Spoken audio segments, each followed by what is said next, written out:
This week in Black history, all the way back in 1892, that lady Ida B. Wells, her friends Thomas Moss and Calvin McDowell and Henry Stewart were lynched in Memphis.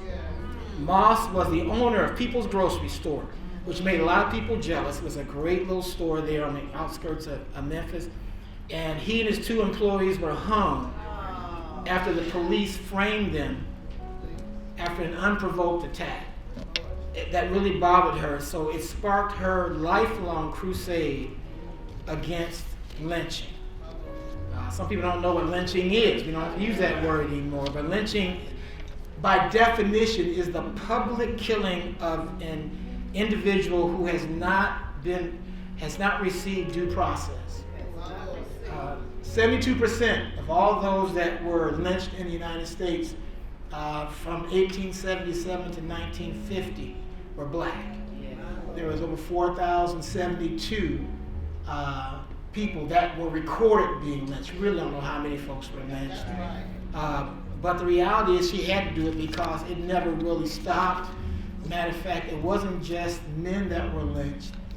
There were women. 99 women were lynched, including a few years after she started her program in 1901, a young lady by the name of Bailey Crutchfield was lynched by a mob down in Rome, Tennessee. The mob tried to murder her brother, but they weren't successful. So that night they took vengeance on his sister instead, his little sister. And no one was ever prosecuted for that murder. Somebody said, Pastor, why would you bring that up? Because you got to tell all the history. Black women did so much great in our history, but also they were victims as well. And not just blacks, but also almost any migrant that came to the United States was lynched. Even though 72% were African American, there were Mexicans that were lynched.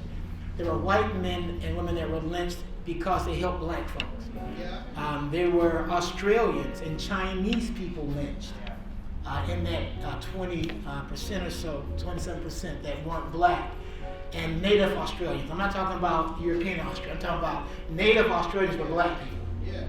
And so if they came to this country, they were lynched as well. So let's end on a kind note, okay? This year in Black History, this week in Black History, in 1986, some of y'all were alive then, Oprah Winfrey became the first black woman to host a nationally syndicated television talk show. And Oprah's show stayed on the air for 38 years. It ran until 2011. Didn't seem like 38 years, did it? That's a long time to be anywhere, especially on TV. And we're proud of her. I know some people say, well, she did see that. Guess what? She had that show all them years. She stayed black all them years. So God give her a hand, amen. This week in Black History, so we know even more than we used to know.